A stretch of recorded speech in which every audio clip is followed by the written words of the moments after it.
¿Cómo vamos? ¿Cómo es el panorama en México de la viruela símica? Estas recomendaciones, ¿cómo son las capacitaciones que deben tener diferentes instituciones de salud? Saludo con gusto al doctor Alejandro Sánchez, investigador del Instituto de Biotecnología de la UNAM.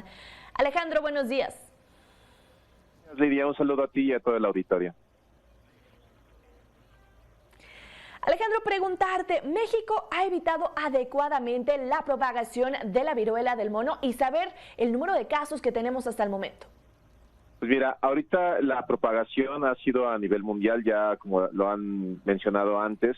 Ahorita estamos declarando, bueno, la ONU ha declarado, la OMS ha declarado una emergencia sanitaria. Esto es que se pone en alerta a varios países para que estén prevenidos porque esta enfermedad, si bien no llega a ser una pandemia, se está diseminando rápidamente. El tiempo de duplicación de los casos es más o menos de cada 15 días, entonces ahorita en México debemos tener entre 150 y 180 casos, y esto es difícil de diagnosticar porque justo los métodos de detección que existen ahorita pues no son públicos o no son, digamos, asequibles en laboratorios particulares. Por lo tanto, todo depende del Servicio de Salud y los laboratorios estatales de salud pública para hacer dicha detección, y sobre todo del Instituto Nacional de Referencia Epidemiológica. ¿Y realmente en el país existe esta coordinación, Alejandro, entre las autoridades para evitar la propagación del virus? Mira, el INDRE ya ha hecho el esfuerzo y la Secretaría de Salud en conjunto con el IMSS han hecho el esfuerzo de diseminar primero la caracterización de casos. Esto quiere decir cómo reconocemos los síntomas y a quienes hay que marcarse como sospechosos para hacer una prueba y a final de cuentas diagnosticar con certeza si tiene la viruela de simio o no. Desafortunadamente, pues al ser una infección viral, los cuadros, de síntomas son muy similares a lo que podría ser SARS-CoV-2 o cualquier otra enfermedad de cuadro infeccioso. Ya hasta la aparición de las lesiones en la piel ya es cuando se tiene mucho más certeza, pero para este momento ya es demasiado tarde porque ya se pudo haber esparcido el virus. Por lo tanto, lo más prudente es que si, como mencionabas hace un momento, es una corresponsabilidad con las personas, con la sociedad, donde si tenemos algún síntoma de algún malestar, debemos, permanecer en casa para ver cómo evoluciona y, digamos, que si hay factores de riesgo que hayamos tenido, como viajes a países donde la viruela de mono es mucho más alta y, sobre todo, si tuvimos contacto con alguien que supimos que estuvo enfermo o que tuvo viruela de mono, entonces esto nos pone en riesgo y debemos confinarnos y actuar de la manera más rápida posible, acudiendo a los centros de salud para un diagnóstico. ¿Y cuáles serían estos primeros síntomas a los que tenemos que estar pendientes para, acudir con un médico? Mira, son dolor de cabeza, fiebre, dolor muscular, cansancio, inflamación de los nódulos linfáticos, en general un malestar, y sobre todo a los 10 o 15 días se empiezan a ver erupciones en la piel que son muy características, son muy grandes, no son como cualquier ronchita o cualquier granito, sino ya son lesiones grandes que supuran. Esto quiere decir que tienen pus, y finalmente esto ya es un mal indicio, ¿no? Y aparecen, pues digamos, en todo el cuerpo, pero digamos que esa es la característica más relevante, y para este momento, pues digamos que ya pudo haber habido transmisión hacia otras personas.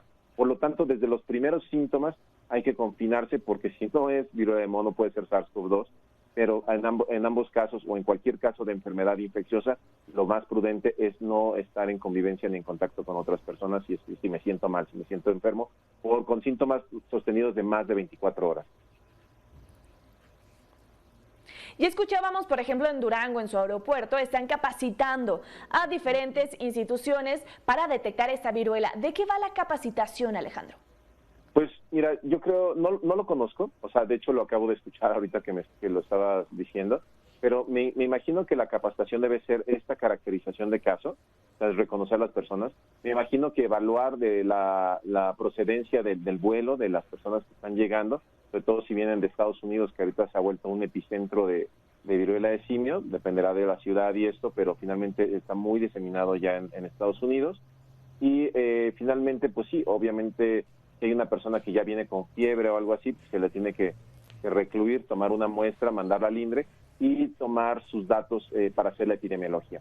Esto es, por ejemplo, si viene sentado en el asiento, digamos, X, y quiénes son los asientos alrededor, tomar los datos de esas personas, de preferencia si se les puede localizar o estar en contacto con esas personas, hacerlo para hacerle seguimiento en caso de que sea positivo. Y pues digamos que esas son las cosas más básicas que se tiene que hacer para la prevención y la instalación de un cerco sanitario. A mí me llama la atención que aquí entidades son las que están tomando la iniciativa para poner, bueno, estas medidas de prevención. ¿Por qué no vienen desde la federación para que se homologue y se realice en todas las entidades, por ejemplo, en donde más se concentran estos casos? Mira, eso ha sido una constante. Digamos que la federación no ha actuado desde SARS-CoV-2 de una manera coordinada.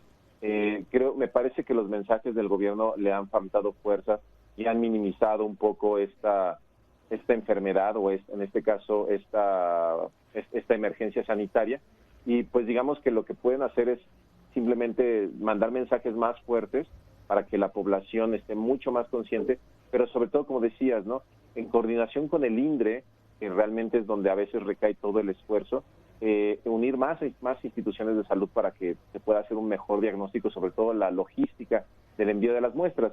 Y la instalación, digamos, en cada entidad federativa de lugares donde se puedan hacer estas pruebas diagnósticas sería muy prudente, pero finalmente esto ahorita no se ha llevado a cabo, a veces porque no se cuenta con la tecnología o con los insumos para hacer el diagnóstico en todos los lugares. Pues digamos que no todos los lugares tienen el mismo nivel de desarrollo y hay precariedad para muchas cosas de diagnóstico, y pues finalmente tienen que viajar a la Ciudad de México. Entonces, este es tiempo que perdemos o se pierde, que es valioso para hacer el diagnóstico, pero no, o sea, desconozco cuál puede ser la razón por la cual no ha sido coordinada, pero me parece muy loable que cada entidad federativa esté tomando cartas en el asunto. Y para concluir ese tema, Alejandro, ¿cuáles serían las recomendaciones para cuidarnos, ¿no?, y evitar este tipo de contagios? Aparte de recordar, bueno, seguimos en pandemia, ¿no? Se siguen registrando los casos de COVID-19. Mira, son dos enfermedades con las que estamos lidiando en este momento. En ambas hay intersección en cuanto a los métodos de seguridad pasiva que podemos adoptar. Esto es el uso del cubrebocas, la sana distancia y la higiene. Estas tres cosas son básicas para poder cortar la transmisión de cualquier enfermedad infecciosa. Ahora, la diferencia es que, por ejemplo, en el SARS-CoV-2 el virus sí puede quedar flotando en el ambiente. En el caso de viruela de simio hay que tener más cuidado con el contacto íntimo, con el contacto cercano. Entonces, esto a final de cuentas nos lleva a ver cadenas de transmisión diferentes que, por ejemplo, tienen que ver con prácticas de relaciones sexuales de manera insegura. Esto no tiene nada que ver con la preferencia sexual. Puede ser cualquier persona que practique sexo de manera insegura con una persona desconocida o que no tenga un trato frecuente con esa persona. Otra finalmente es los viajes, que son a lugares donde hay alta incidencia del virus, como podría ser Europa o Estados Unidos.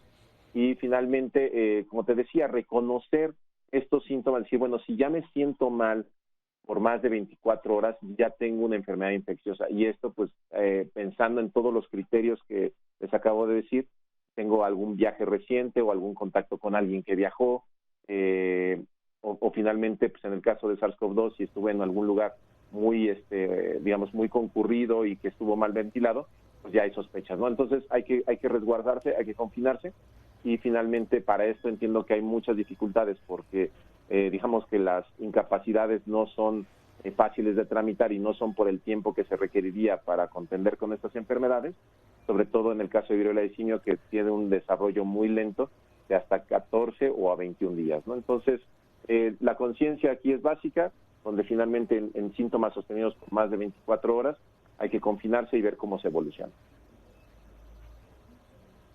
Muchísimas gracias al doctor Alejandro Sánchez. Estoy segura vamos a seguir comentando estos temas, principalmente la recomendación y la invitación al auditorio a que la siga. Muchísimas gracias, Alejandro. Muchas gracias a ustedes, por favor, cuídense.